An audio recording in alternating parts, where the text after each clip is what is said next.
Welcome to STEM Talk. STEM Talk. STEM Talk. STEM Talk. STEM Talk. STEM Talk. Welcome to STEM Talk, where we introduce you to fascinating people who passionately inhabit the scientific and technical frontiers of our society. Hello, I'm your host, Ken Ford, IHMC's founder and Chief Executive Officer Emeritus, who is also the chairman of the Double Secret Selection Committee that selects all of the guests who appear on STEM Talk.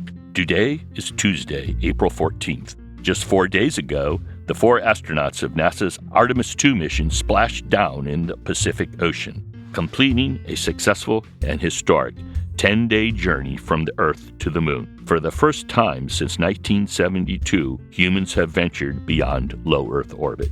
Joining me today to discuss the Artemis II mission and NASA's plans to return humans to the lunar surface by 2028 is Doug Cooke. Doug is an aerospace consultant who spent 38 years at NASA's Johnson Space Center and NASA headquarters as well, where he played critical roles in the Space Shuttle, the International Space Station, and human exploration spaceflight programs. During the last 3 years of his NASA career, he served as Associate Administrator for the Exploration Systems Mission Directorate, which oversees the development of systems critical to NASA's plans for human exploration of the Moon and Mars, including the Artemis program. Today we'll be talking to Doug about the Artemis II mission, as well as the broader Artemis program and its goals of returning humans to the Moon. Several times during his tenure at NASA, Doug worked with and for Mike Griffin, our guest on episode 189, who served in various leadership positions, including the NASA administrator. Mike and his colleague Lisa Porter shared their concerns in episode 189 that NASA's Artemis program is seriously flawed and that the U.S. is at risk of falling behind China in the race to reach the Moon. In today's interview, Doug shares that he, too, believes that the Artemis mission architecture is flawed and that China's simpler and perhaps more sensible approach will land them on the Moon before the U.S. can return. Before we jump into our conversation with Doug, we have a little bit of housekeeping to take care of. First, a big thank you to everyone who has subscribed to STEM Talk, and an extra thanks to all of you who have left those wonderful 5-star reviews. If you're new to the show and you like what you hear, please consider subscribing. And if you enjoyed today's episode, we'd love for you to take a moment to rate the show and maybe even leave a review. It really helps us reach more people who might enjoy STEM Talk. As always, the Double Secret Selection Committee has been hard at work scouring iTunes and other podcasts for the sharpest, funniest, most lavishly praise-filled reviews to share on STEM Talk. If yours makes the cut and you hear it on the show, send us a note at stemtalk@ihmc.us to claim your very own, very official STEM Talk t-shirt, proof that the Double Secret Selection Committee does in fact exist. Today, our winning review was posted by someone who goes by the moniker Veritas USA. It reads, "I've been listening to STEM Talk for a long time, and I think Dr. Gonzalez Lima is one of the finest minds and most impactful metabolic researchers you've brought to your listeners. Thank you for sharing his valuable insights with us." Thank you, Veritas USA, and thanks to all of our other STEM Talk listeners who have helped STEM Talk become such a great success. Okay, and now on to my interview with Doug Cooke. STEM Talk. STEM Talk. STEM Talk. STEM Talk. STEM Talk. Well, good morning, Doug, and welcome to STEM Talk. Well, thank you. Good morning. Indeed. Well, I suspect that you, like a lot of us, have been following the Artemis II mission, which was a lunar flyby and the first crewed flight beyond low Earth orbit since Apollo 17 in 1972. Harrison Schmidtt, a crew member on Apollo 17, was our guest way back in episode 4, a little more than 10 years ago. The 4-person crew splashed down after traveling approximately 700,000 miles in total and set the record for human distance from Earth at 252,756 miles, breaking Apollo 13's record of a little more than 248,000 miles. What are some of your key takeaways from this mission that just took place? Well, first off, it was very exciting and a great success, I think, for a new generation of engineers. It was a total success of the Space Launch System for the second time. There were changes to Orion, but it worked well for the second time. So that was important. But the certain technical aspects of it I was interested in. One of which was the life support system, which has to work, and obviously it did. So that had not been tested on the previous Artemis I. So that was the first time, and it worked fine, apparently. Then, of course, all the precision navigation and guidance, all of the burns and all that have to go perfectly for it to get to where it's going and come back where it did. And obviously that all worked very well. So they hit right exactly where they wanted to. Then the one major thing from Artemis I was that they had some issues with the heat shield. So that is critical. There's no backup for that. And the crew made it back safely. I haven't heard or seen anything that talks about how well it did this time. It's actually the same design, same heat shield, but they did a different trajectory to keep the heat load on it, down on it. So it was a long-awaited success. The Artemis mission certainly signals a new era of space exploration in a sense, just as you were saying, and that's quite exciting. It also signals what you could consider a new lunar space race underway. NASA plans to land humans back on the moon by 2028, while China aims to put humans on the moon around 2030, in fact, in 2030. I've said previously that with the current mission architecture, the U.S. goal of 2028 seems completely unachievable. But this is a topic for you, Doug. What is your take on this? Well, I believe that too. I don't think there's a chance of making 2028 without major changes that they don't have time to do.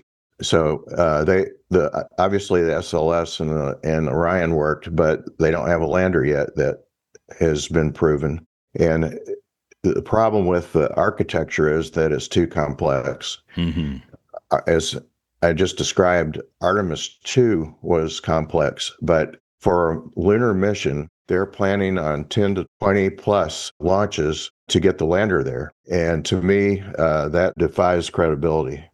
Right. And we'll come back to that in a little bit, but that is, I think, a key issue. The motivations for traveling to the moon today are really somewhat different than they were in the 1960s. Back then, we just wanted to beat the Russians to the moon. The Russian cosmonaut Yuri Gagarin had surprised the world, really, by becoming the first human to fly into space. Actually, I understand it that it was Gagarin's feat in 1961 that captivated a young Doug Cooke and inspired your interest in science and space. Is that right? Yes, that's true. I still have pages out of Newsweek that described his mission. So that really got me excited. And then, of course, Alan Shepard flew the first suborbital flight for the U.S. not long afterwards. So I was really getting excited. I grew up in Houston, and NASA came to Houston in those days. And that was very exciting, too. There were buildings around town that temporarily was office space for the NASA people coming from Langley originally. And then the astronauts came, and my dad took me to a parade in downtown Houston with the original 7 astronauts. So I was hooked. And so I started reading what it took to get into aerospace. And so it basically said, take all the science and math you can. So I did. That was a good idea. You know, you weren't really the only person who became interested in spaceflight after Gagarin orbited the Earth. Most notably, President Kennedy vowed that the United States would ramp up its space program and overtake the Russians in the race to become the first nation to successfully land humans on the moon. And the Apollo program is what followed, and it certainly was one of the greatest technological and engineering accomplishments, perhaps in world history. At least I see it that way. What do you see it as? I do too. I think it still is. They invented everything from scratch. Mercury, Gemini, Apollo, the rockets that they flew on had to adapt to early ballistic rockets. And then they invented the Saturn V, though, and that was the first big heavy lift vehicle. But they invented the approach to doing it, which there was no model for, really. Yeah, that's underappreciated. You know, we sort of take it for granted how one proceeds. And this all had to be created from nothing at that point. Yes, and they developed system engineering and integration, mission operations. They had to build an organization and team. They had to build launch and flight control facilities and test chambers and all of that in that period of time to get to the moon when they did. Yeah, it's incredible when you think about it. I think, in fact, I'm worried that today, in that time frame, we'd still be making PowerPoint. Yes. So for college, you enrolled at Texas A&M, where you majored in aerospace engineering. How did you end up getting a job at NASA after you graduated? Those jobs were highly sought after. Well, it's interesting. I did go to Texas A&M. I made good grades. I graduated at the top of the aerospace engineering class with a 4.0 average. I'd done well in high school, but I was on the weekends racing my little sailboat, 16-foot sailboat, and one of the people I raced against was Max Vijay, who basically he came from the Space Task Force group, helped develop the Manned Spacecraft Center. He was the head of engineering for all those missions. He had patents on Mercury, Gemini, and Apollo, and Space Shuttle after that. But he was a great engineer. But I raced against him, so I knew him by name, by first names. It was a small group of sailboats. We'd go out and race against each other. And I think he must have been following my progress through Texas A&M. I actually got a call in my senior year at college, right about in December, and was offered a job at NASA. So I didn't apply. I was offered one. Yeah, very nice. So who won more of those sailboat races, you or Max? Max did. He was a great sailor. I placed really well, and I won a few, but he usually was the top guy. Were you racing in the oddly named Clear Lake? Yes. Yeah, right. Yeah, it's anything but clear. Yeah, it's not clear. Never was. No. And it's right in the backyard of NASA. I know. It's by that frumpy Hilton. Yes. So while at NASA, you played significant roles in the development of this space shuttle and space station. So what was that experience like? You have had a lot of experiences at NASA, and we'll talk about many of them, but we'll start with those. Well, it was an awesome experience. I wouldn't trade my career for any other. I was given opportunities for the hardest things they were working on at any given time. And it started with the space shuttle, and I led the entry aerodynamic flight testing, starting with approach and landing tests in 1977. After that, I was asked to go work in the first space station program office as the head of an analysis group, where we did the trade studies for a lot of what became space station, module layouts, the altitude it flew at. So we led all those trade studies. Then after the Challenger accident, I was asked to go work in the shuttle program office and was deputy head of system engineering and integration in the program office. Then when President Bush, Herbert Walker Bush, made a speech on the steps of the Smithsonian Air and Space Museum that we were going to the moon and Mars, NASA put together a group to write a paper for the White House to describe what that would look like. And I was deputy of that. I was asked to go work on that, and I was deputy of that effort and actually led the trade studies that we did for that. Then I worked exploration, probably talk more about that, but I did the 90-day study and then became the first exploration program manager. After working in exploration for a few years, they decided after the Challenger accident to redesign space station, and I was asked to go work on that. And I ended up leading all the technical engineering studies and trading the options for what the space station would look like after that point. And then after we did that, I was asked to go be vehicle manager in the program office for ISS, the International Space Station. I was the first vehicle manager, then became the deputy program manager for technical. I went back to exploration. And then the Columbia accident occurred in 2003. I was asked to go be the technical advisor from NASA for the Columbia accident investigation. And after that, I was back into exploration and finished out at NASA in exploration.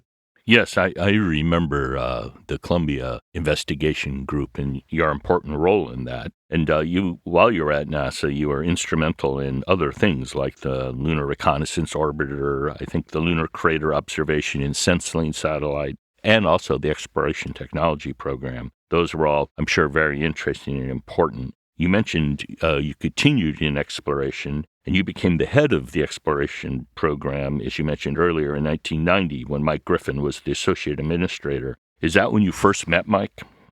No, I actually met Mike during a report that was done for the White House, led by a General Tom Stafford. Mike was on the review committee. I was on the team, so we got to know each other there. That was actually the beginning. Of course, when I became the exploration program manager, he was the first AA, associate administrator for exploration, and I was a program manager, so I got to know him really well during that time. I'm sure. Mike and his colleague, Lisa Porter, were our guests recently on episode 190 of STEM Talk, and they raised, as you have, serious concerns about NASA's plans to return to the moon and establish a permanent base. During the tail end of your career at NASA, you were the head, and I must add, quite a successful head, of Exploration Systems Mission Directorate. This is the directorate that's responsible for the development of systems critical to NASA's plans for future exploration of the Moon and Mars. Can you give us an overview of the work you did at the directorate? It's a big job, and I think it's useful to share a little bit about that with our listeners. Yes, it was very challenging. It was getting exploration going first time at NASA. I had worked on exploration for studies, but we never really had any money. And it wasn't until 2004 when President Bush, George W. Bush, announced the vision for space exploration that we actually got a significant budget. And so we were off and running. I was the first deputy associate administrator and then became associate administrator. And actually, it was in 1988. Mike Griffin asked me to do it when he was administrator. But we were responsible for all the architecture studies. How do you go to the moon? How do you go to Mars? What are the sequence of events? How do you fly the vehicles? And you're looking at all the options that you can. We had program work at all the NASA centers. Johnson Space Center was the leader of the program, the Constellation program. So that was one of my programs, the major one, actually. And that was the development at the time of Orion, the Ares rocket, spacesuits, and ground systems, mission and operations and launch operations, new test chambers, human health and research, and exploration technologies. And as you mentioned, LRO and LCROSS. Then that Constellation program was canceled by President Obama in 2010. And we salvaged the Space Launch System in Orion from the Constellation era. But we also had, of course, budget planning. We had a significant budget. We had to replan according to the changes that occur all the time because of the way budgets work in the country. And I was responsible for informing Office of Management and Budget at the White House, as well as congressional staff. So that pretty much encompassed, it's a lot of work for a lot of people. Yeah, it's a big undertaking.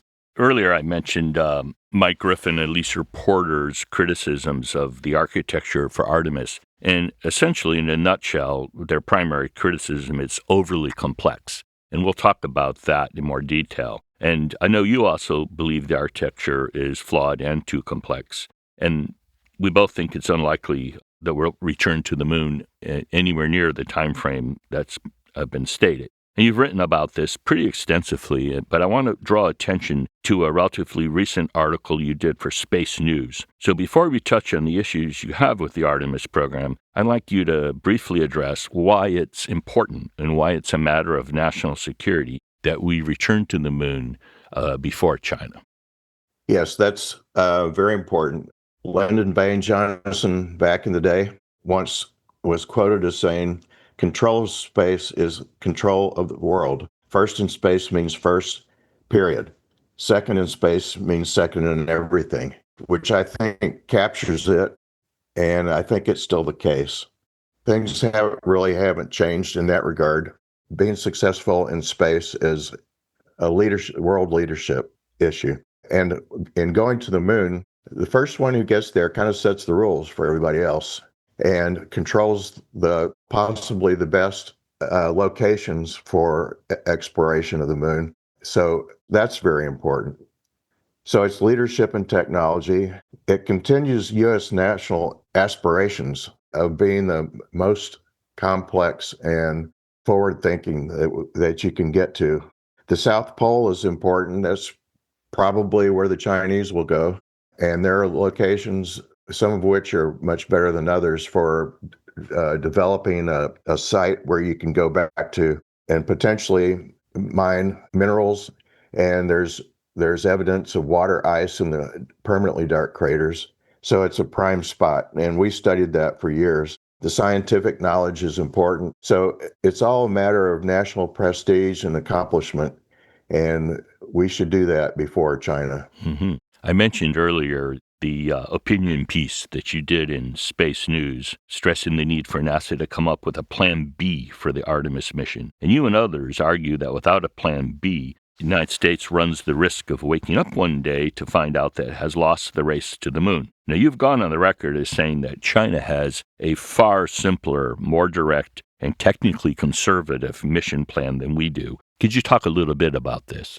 It's important to have a Plan B from the current approach, because the current approach, I don't think, is going to work. It won't get us to the moon. The architecture is flawed. The landers can't do the number of flights necessary to make it credible to go that route. NASA has departed from architectures that we studied for 35-something years at this point, and NASA has departed from that with something that's just too complex.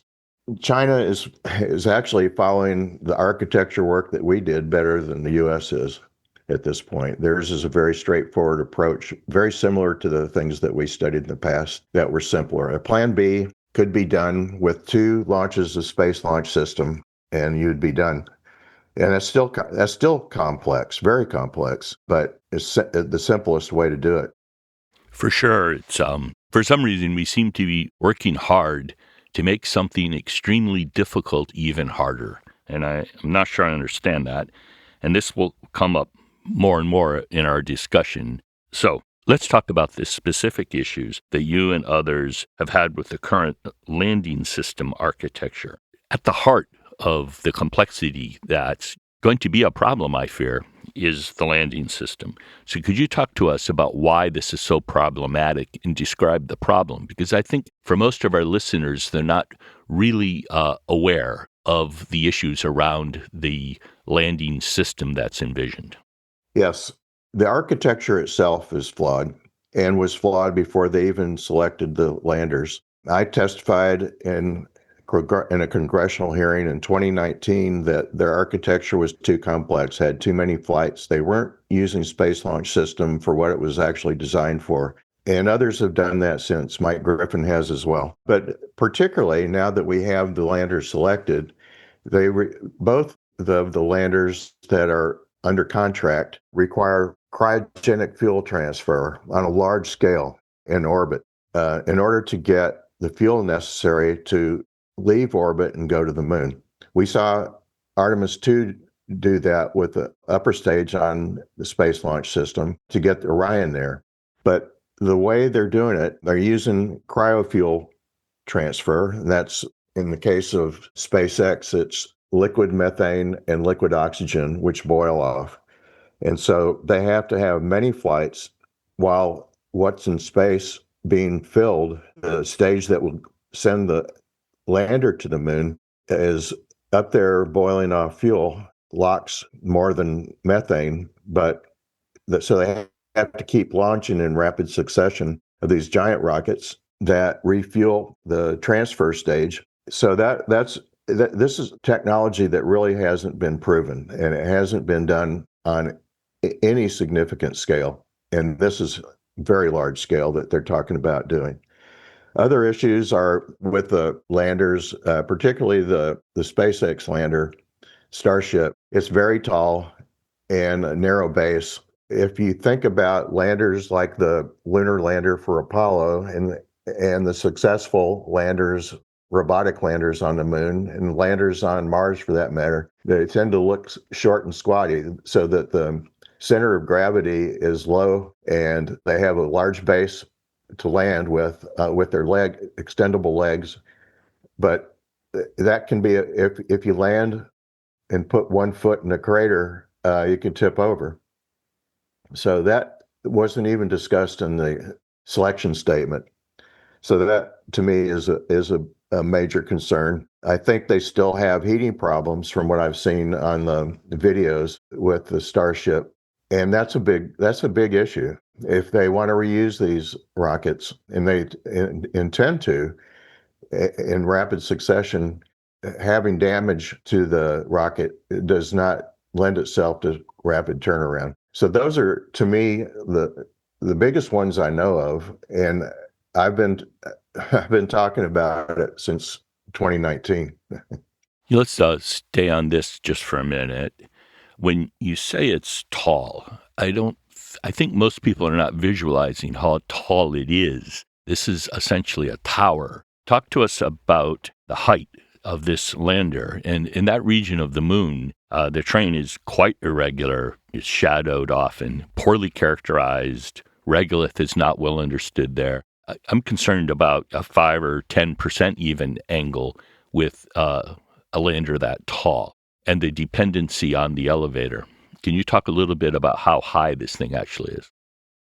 Yeah, it's I forget how high the elevator goes, but it's like 30 yards, I think. It's the lander is more than 50 meters, so it's tall. Yes. And so that means that its center of gravity, if you balanced it on a point when it's on its side, the center of gravity is way up there. And so that has to stay over the landing feet. If it gets outside of where the feet are on the surface, it tips over. It's like trying to stand a pencil on its end, basically. And as you said, the terrain is rough. You can pick out the smoothest spot you can find, but still, it's an issue. It is, and it's unnecessary. It seems like too much in the lunar plan is being driven by this thought, perhaps fanciful, of a Mars mission. And the moon is hard enough without crippling it, I think, or making it harder than it needs to be. But if you think of a lander that tall, it's somewhat shocking when you first see it, and give it some serious thought.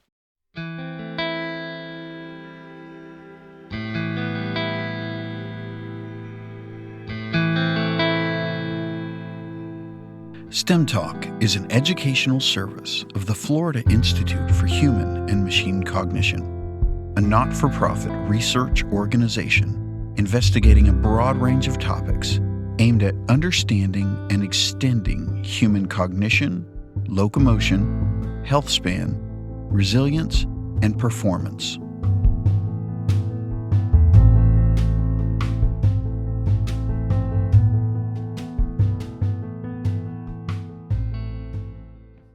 Well, I guess at this point, the million-dollar question is, what does Plan B look like? For starters, I understand that you think we need a simpler and lower risk lander, and that seems evident. Can you talk about Plan B? Yes. Mike has talked about this and others, Walt Falconer being one. Plan B would use a simple lander with storable fuel instead of cryogenics. That's what Apollo used. It's not as, I would say, it's not as reusable as they want to be, which is driving some of this, but it would get there. And you don't need technology beyond what we already have to do it. So you don't have to start a program with near impossible technologies or technologies that aren't close. You can do it with technologies we have. And so it would be shorter and be wider And the way we looked at it when we were designing the Space Launch System was that we needed the diameter of a cargo bay that would be the diameter of the rocket, the Space Launch System rocket. And so you could have a lander with a broad base and make it shorter. And that's what it would look like, really. Makes perfect sense. Coming back to lander, or I should say continuing with the lander, one of the things that's also striking about this lander, it was never designed for this mission, and it's massively overpowered for a lunar landing. This is very powerful. And I'm wondering, are there concerns with regolith blast or sort of debris fields scouring near the landing site? It would seem that would be a concern. Perhaps not. What is your take on that? Well, I believe it is. And you don't hear it talked about for some reason, but it's going to pretty much destroy any scientific data anywhere close to it, I think. So I think it is a problem. Yes, it seems like it would be. But one of my main concerns is, I think there should be no new inventions necessary to do a lunar mission. Right? We did one long before, and putting in the critical path things like massive refueling in orbit seems to be an unnecessary risk, or 20 launches for a single lunar mission seems like an unnecessary risk. Is there anything else we should talk about with respect to Plan B? We talked about Plan B, and it would have a hard time getting to 2030, or it would be touch and go whether you could do it. But at least you would have one in that time frame that would work. So yeah, you're right. No, there should be no unproven technologies. That's kind of a design philosophy that I have understood for a long time working on the shuttle and the space station. You try not to take technologies that are unproven into a program because they will seriously affect schedule and cost when it's delayed and you don't get them in time.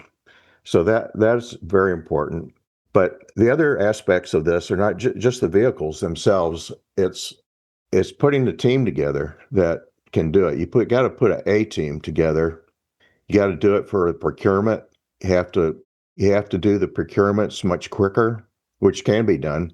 You need to go in with the right requirements, and then you have to diligently work every aspect. It's 24/7 type of thing to put a program together and keep everything on a path, and you have to make decisions every day.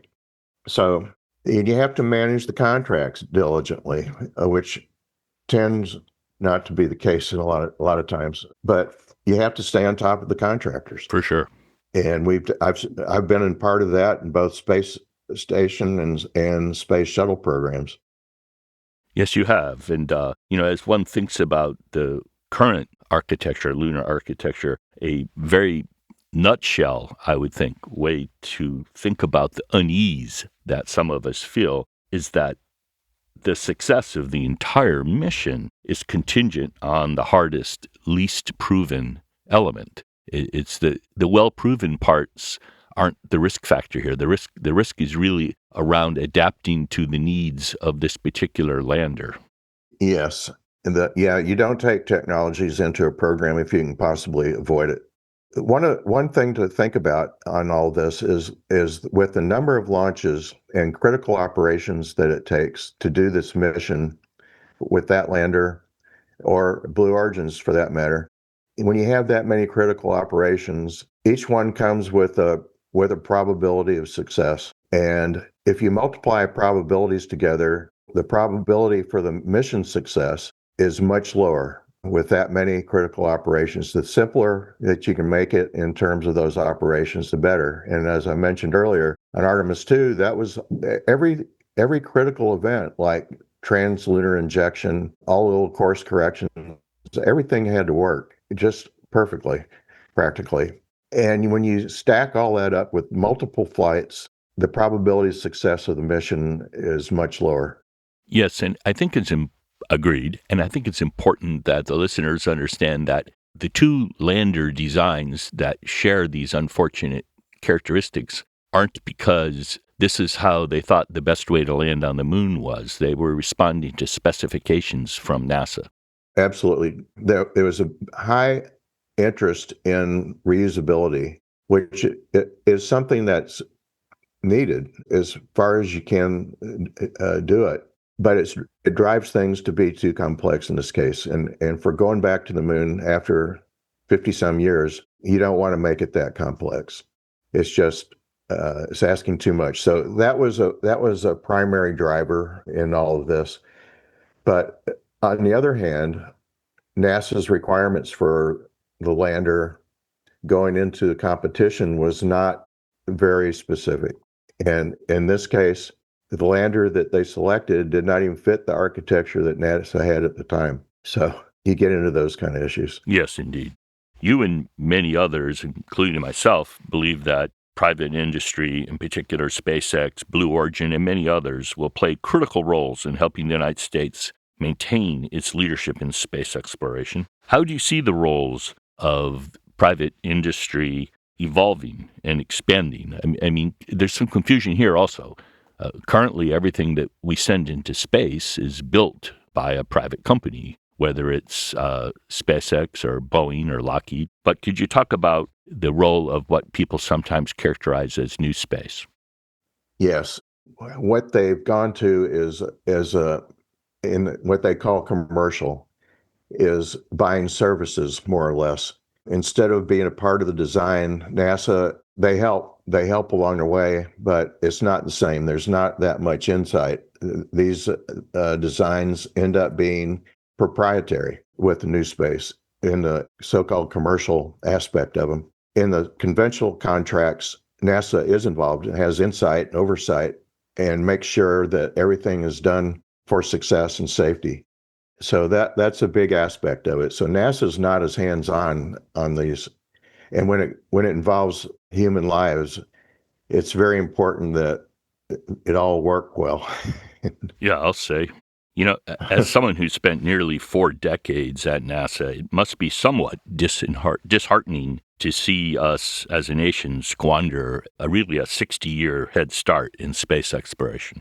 Yes, it is. It's been discouraging to see these things happen, and it is not getting better, in my view, to a large degree. No, I agree with you. But we have to do this. We have to succeed. So you just got to not give up. It's going back to sailboat racing.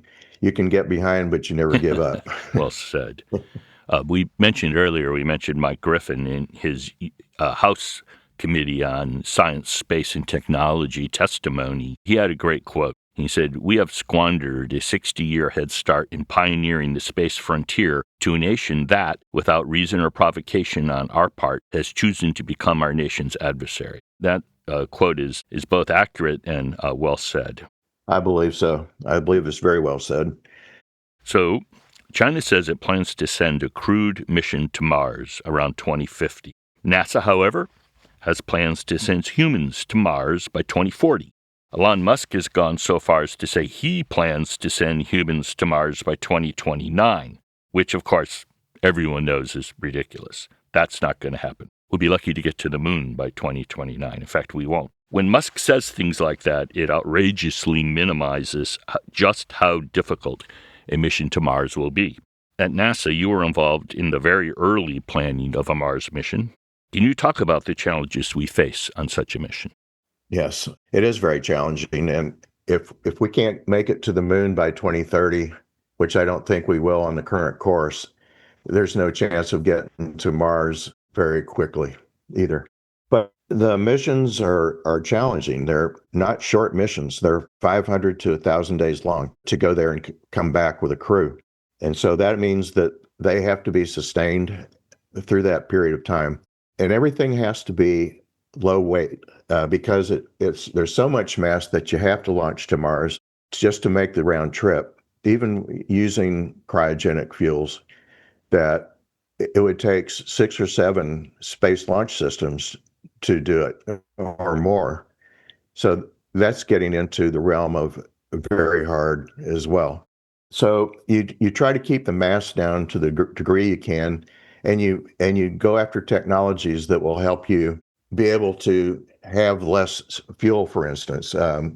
One of them is space nuclear propulsion, nuclear thermal propulsion, which NASA, under the current administration, is now going after more aggressively. And so that's good. But that's a technology that needs to be developed. It's not developed at this point. It was actually in the early 70s, but that was abandoned. In going to Mars, you end up with 3 large vehicles that go to Mars. One has the crew transit habitat, where the crew it's bigger than a capsule. It would be hard to sustain a crew in a capsule for that period of time. So it's a larger module. You'd have a crew surface habitat that would be there to live in on the surface for a long period of time. And you have to have the lander and ascent vehicle. So those are all launched out of Earth orbit. Another technology that NASA is now pursuing more aggressively is space nuclear power, because it's going to be needed at the moon and it's going to be needed at Mars because of how much sunlight you get and the usefulness of solar arrays. You have to have highly dependable closed loop life support. There's the radiation environment going to Mars is very different than what we're used to. Our missions around the Earth are protected by the Van Allen belts. So this ISS space station is protected to a large degree from what's called galactic cosmic radiation. And going to Mars, you get outside of the belts, and going to the moon, you do too. But for the long durations, that's a lot of radiation for the crew and for avionics and other things. So you have to protect for radiation, and that's still a technology that's in development. You have to have advanced suits. When you go to Mars, the suits can't be the lunar suits, probably, because Mars gravity is 1/3 of Earth's. The moon's gravity is 1/6. So a suit mass can be more on the moon, and the person in it can operate. But when you go to Mars, that suit would be too heavy. So those are the kind of technologies. There are others, but those are all challenges that have to be worked on. And to go to Mars, they need to be worked on now. Yes, and of course we're not largely doing that. One of the other problems, well, there are a whole bunch of them with the Mars mission that you know as well as anyone. One of the one that concerns me is also just EDL, entry, descent, and landing on Mars at a scale of a human lander is something that we're not quite sure how to do. Yes, I didn't mention that, but you're absolutely right. That's a big job. It's a big lander, and it has to go through an atmosphere. It's not as significant an atmosphere as Earth's, but you have to have some sort of heat shield. And then we've looked at different designs on that, but it's not trivial. It's not at a scale we've done. We've landed on Mars with smaller robotic missions, but they've gone to the extent of what some of those systems will do. So that is a very, very big technology that has to be proven. Yes, I agree. It's one of the I think it's one of the worries, along with just crew health and wellness and that extended stay, not only in radiation-heavy environment, but also in a microgravity environment. I expect these people to be in pretty rough shape by the time they get there. That's the question, because they will be at 1/3 gravity, so that's more taxing than being at 1/6 on the moon. And we know that from space station crews that some of them take a while to adjust. Mm-hmm. When they get back to Earth, just from Earth orbit. Yes, makes sense. It would be tough. One of my concerns is that if and when the United States understands that China will be on the moon before it can return, do you think that one possible response to this reality will be, well, we've already been there. We've done that, so to speak, we have the T-shirt. So who cares about the moon? We're heading to Mars. I can sort of almost hear this in my mind, unfortunately. And when people tell me we're heading straight to Mars, it tells me we're not heading anywhere. Well, you're right. And actually, we have heard that before. Through the years working in exploration, there have always been people so interested in Mars that they don't want to get trapped on the moon. And that's been the discussion in the past. But if the Chinese get there first, will come back, I'm sure. Yes, I mean, if your attitude is you don't want to get trapped on the moon because you want to go to Mars, what it means is you're going to stay in PowerPoint land. This attitude used to come up in the 90s. I heard it all the time when I was at NASA Ames. People had buttons and stuff they wore on their ill-fitting sport coats that said like Mars or bust, and they were, devoutly against the idea of a lunar mission. Yes, that was what I was referring to. I remember those days. But yes, it'll come back. And the problem is that we have to learn how to operate on another planetary body again. We haven't done it. There are people at NASA, probably most of them, that were born after Apollo. Oh, for sure. They're third generation. I would say I was second generation NASA, but they're third generation at least. And so we don't remember how to do it necessarily. We need to learn the surface operations. We need to learn about the tools. We need to learn about how we go about scientific investigation on the surface. So you're right, though. Also, it's going to be an issue of being in PowerPoint forever because it will be a long time before we can go to Mars, regardless. Even starting now, it's still a long way off. And so that means in yearly budgets going through Congress and the administration, it's not something that's immediate. So you can put it off. You don't get the level of funding that you need right now if it's that far in the distance. Right. Well, we can do it next year. Right. It's perpetual study groups. And as you said, and I said, PowerPoint, you and I worked on a bunch of studies to do with the moon and Mars, but unless you're going to put a budget wedge in there, a big budget wedge for Mars, and start doing it now, it's not going to happen in my lifetime. I could bet the farm on that. So that is worrisome. Speaking of which, what is your assessment of NASA's current leadership and workforce? Well, they obviously succeeded on Artemis II in a big way. So they're still good engineers, but NASA has deteriorated. Even the new administrator, Jared Isaacman, has noted when he came in the door that the NASA wasn't what it used to be in terms of capability. So that's got to be rebuilt.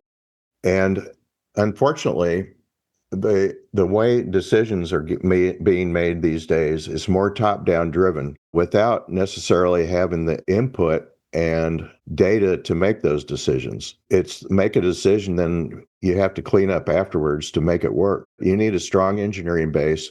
You need a good set of managers at the various levels who can make decisions, and you don't have to make every decision. But one person can't actually. So you've got to have more functioning operation. NASA's lost a lot of good people over the years because of this commercial approach that it seems to be paramount in the way they do things. Good engineers are not allowed to get into the design like we used to do on the shuttle and the space station. When it's so-called commercial, the companies are expected to develop and operate the vehicles. So the engineers aren't as challenged, and good engineers are not going to go through life that way. So they've lost a lot of good engineers. In the buyout last year at NASA, a lot of good people left because they didn't see a very good direction, and so they left. And so they lost a lot of good people in that time frame. But obviously, they still have good people because they did do a really good job on Artemis II. They did. But let's talk about that for a minute, because I overheard a discussion yesterday, I think it was, where they were discussing, these were very much lay people, right? You could tell by the discussion they didn't really have any details, right? But they were happy about Artemis II, and they had watched the landing on television, and they were proud of it, as they should have been. But the transition, the way they were talking about it is they saw Artemis II and then Artemis III and Artemis IV of being essentially a progressive chain.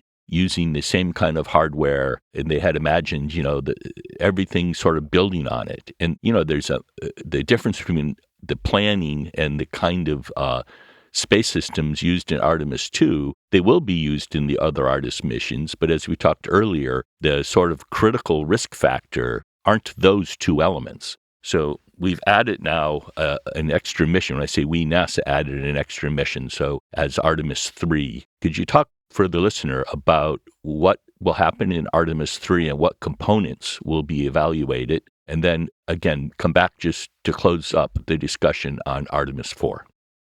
Okay. Artemis III is intended to be a mission to Earth orbit with Space Launch System and Orion. And it's overkill in terms of putting in something in Earth orbit. So they probably will scale back on the upper stage or do something different there. But they'll be there. And the idea is for Orion to rendezvous with the landers, one or both, depending on whether they get there in time. So to rendezvous, and I haven't heard all that much talk about docking. So I think they want to dock, but I don't know that they will be at that point. So that's a question in my mind. If all they do is rendezvous, then they're doing a technology that actually Orion accomplished in Artemis II because it rendezvoused with the upper stage, which would be similar to what you do with one of the landers if you don't dock. Right. One of my docking would be a big deal. It would be. And one of my concerns with Artemis III, I think you sort of hinted at it, is given the timeline that it's on to make a 2028 lunar landing for Artemis IV and the state of the landers currently, to do Artemis III will slip to the right, I think. And as it slips, everything else will slip. In other words, I don't see it as worth doing if all you're doing is rendezvous. Yes, it's using up valuable hardware if it's only rendezvous. And you're right, it's a challenge to turn these things around. I would like to see them do another mission in a year. It'd be great. But then the next step, past 3, is a huge step with Artemis IV. It is. Let's talk about that. And there'll be lots of elements of Artemis IV that need testing to have confidence in, more so than the ability to rendezvous that we would demonstrate in Artemis III. So my big concern at Artemis IV has to do with the lander and some other aspects. Yes. Very complex. As I mentioned before, the probability of success of the mission is degraded because of the number of flights it takes that have to go off in rapid succession. And we haven't even proven the fuel transfer yet. That was supposed to have already been done. So at Artemis III, the landers will have to get to orbit to do that mission. But the next step is just incredibly a big step with the technologies that haven't been proven. Those all have to go into Artemis IV. Right.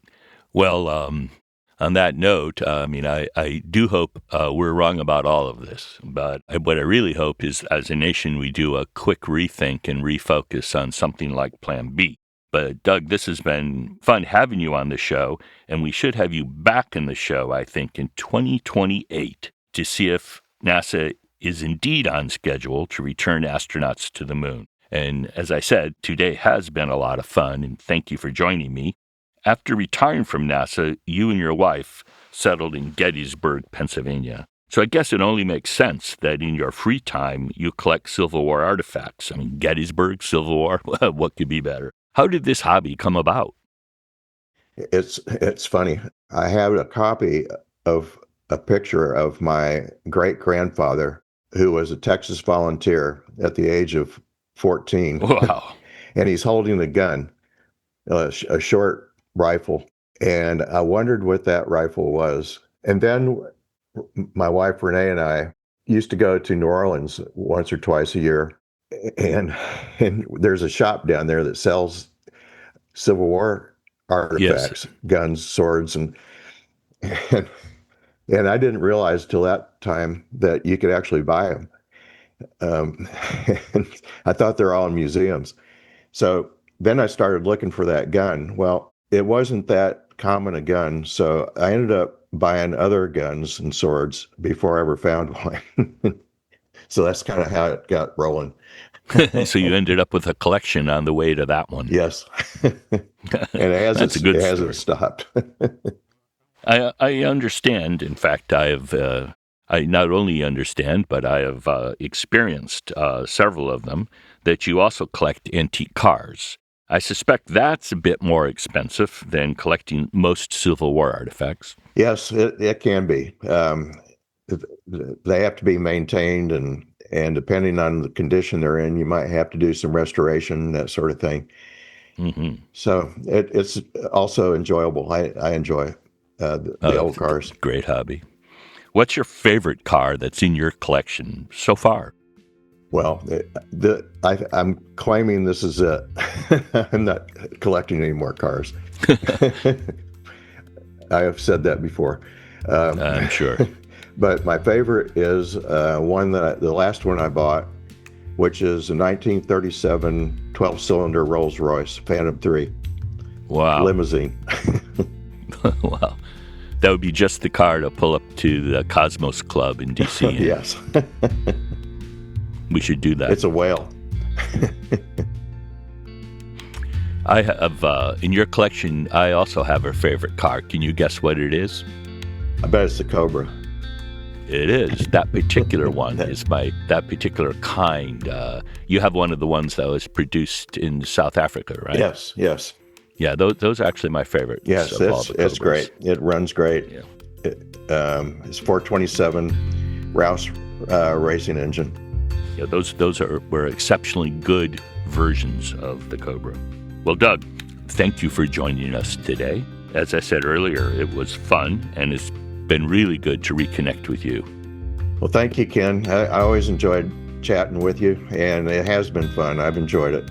Good. Thank you, Doug. And if your invitation holds, I do hope that in 2028 I'll have been wrong. Yes, me too. I usually don't like to be wrong, but in this case, I so hope I'm wrong and you're wrong and Mike's wrong. Right. Let's hope for that. Well, yeah. Thanks, Doug. Thank you, Ken. STEM Talk. STEM Talk. STEM Talk. STEM Talk. It was wonderful to follow the Artemis II mission the last couple weeks. But listening to Doug today, I kept thinking about what Mike Griffin said in episode 189 of how the U.S. has squandered a 60-year head start in pioneering the space frontier. As Doug beautifully pointed out today, NASA needs to get a solid team together and work hard on coming up with an alternative plan for the Artemis program if we are to successfully operate on the lunar surface. I'm concerned that if the agency doesn't do this, the U.S. will likely lose the race to return humans to the surface of the moon to the Chinese. If you enjoyed this interview as much as I did, I invite you to visit the STEM Talk webpage, where you can find the show notes for this and other episodes at stemtalk.us.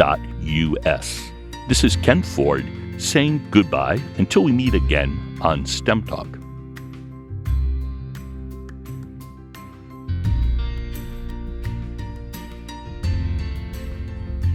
Thank you for listening to STEM Talk. We want this podcast to be discovered by others, so please take a minute to go to iTunes to rate the podcast and perhaps even write a review.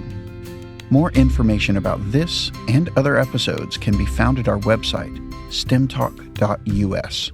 There, you can also find more information about the guests we interview.